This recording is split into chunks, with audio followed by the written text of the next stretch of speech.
Hi, this is your Jabardast Vinod. మీరెంతగా ఆదరించే వినోద్ని please like do share and subscribe for MR news channel. నిరంతర వార్తా శ్రవణ యూట్యూబ్ ఛానల్ మన ఎంఆర్ న్యూస్ ఛానల్. నమస్కారం. ఎంఆర్ న్యూస్కి స్వాగతం. నేను మీ రవి. నెల్లూరు జిల్లా కావలి పట్టణంలోనే స్థానిక శాసనసభ్యులు దగ్గుమాటి వెంకటకృష్ణారెడ్డి ఆదేశాల మేరకు మున్సిపల్ కమిషనర్ శ్రావణ్ కుమార్ ఆధ్వర్యంలో స్వచ్ఛ ఆంధ్ర స్వర్ణాంధ్రప్రదేశ్ కార్యక్రమాన్ని ఘనంగా నిర్వహించారు. ఈ సందర్భంగా భూతం వేషధారణతోటి కావలి పురవీధులలో కమిషనర్ శ్రావణ్ కుమార్ ఆధ్వర్యంలో సిబ్బందితో విద్యార్థులతో కలిసి అవగాహన ర్యాలీలు నిర్వహించారు.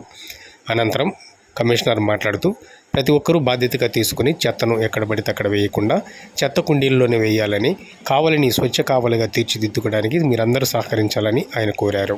అంతేకాకుండా దుకాణ యజమానులు కూడా ప్లాస్టిక్ కవర్లను పూర్తిగా ఈ రోజు నుంచి నిషేధించడం జరుగుతుందని, ప్రతి ఒక్కరు కూడా గుడ్డ సంచులను మాత్రమే ఉపయోగించాలని, ప్లాస్టిక్ వల్ల ఎన్నో అనర్థాలు జరుగుతున్నాయని ఆయన తెలిపారు. ఇక నుంచి ఈ చట్టపరమైన చర్యలు ఉంటాయని, ఎవరైనా దుకాణ యజమానులు ప్లాస్టిక్ కవర్లు ఉపయోగిస్తే వారి మీద కఠిన చర్యలు తీసుకోవడం జరుగుతుందని ఆయన తెలిపారు. క్యారీ బ్యాగ్ దండగా గుడ్డ సంచి ఉందిగా క్యారీ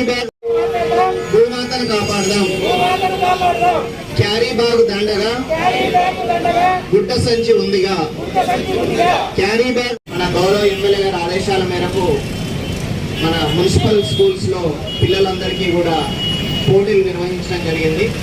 పిల్లలు ఎంతో చక్కగా అసలు ప్లాస్టిక్ వాడకానికి ప్రత్యామ్నాయం ఏదైతే బాగుంటుంది అనేది వాళ్ళు పెయింటింగ్స్ రూపంలో అలానే స్లోగన్స్ రూపంలో కూడా ఇవ్వడం జరిగింది.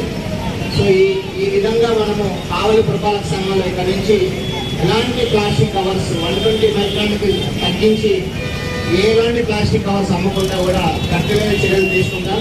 దీనికి సంబంధించి మనము వ్యాపారస్తులకు కూడా అందరినీ పిలిచి వాళ్ళని మీటింగ్ పెట్టి ప్రత్యామ్నాయమైన కవర్స్ అమ్మాలని కూడా చెప్పడం జరిగింది. రాబోయే రోజుల్లో దీన్ని పెద్ద ఎత్తున కావలి పట్టణంలో అమలుపరుస్తామని తెలియజేస్తూ కార్యక్రమానికి వచ్చిన అందరికీ కూడా పురపాలక సంఘం తరఫున ప్రత్యేకమైన కృతజ్ఞతలు తెలియజేస్తాం. మనం ఇప్పుడు అనేక రకాలైన జూట్ బ్యాగులు అలానే భూమిలో కరిగిపోయే కవర్లు అన్నీ కూడా ఈరోజు ఇక్కడ ఏర్పాటు చేయడం జరిగింది. దీని మీద ప్రజలకందరికీ అవగాహన కల్పించడం, ప్లాస్టిక్ వాడకాన్ని తగ్గించడం, ప్లాస్టిక్ వాడకం వల్ల మనకి కలిగే అనర్థాలను ప్రజలకు వివరించడానికి ఈ కార్యక్రమం ఏర్పాటు చేయడం జరిగింది. మనము ఒక్కసారి అసలు ప్లాస్టిక్ చెప్తున్నాం. ప్లాస్టిక్ క్యాన్సర్ రాకుండా కాపాడదాం, ప్లాస్టిక్ వినియోగం తగ్గిద్దాం,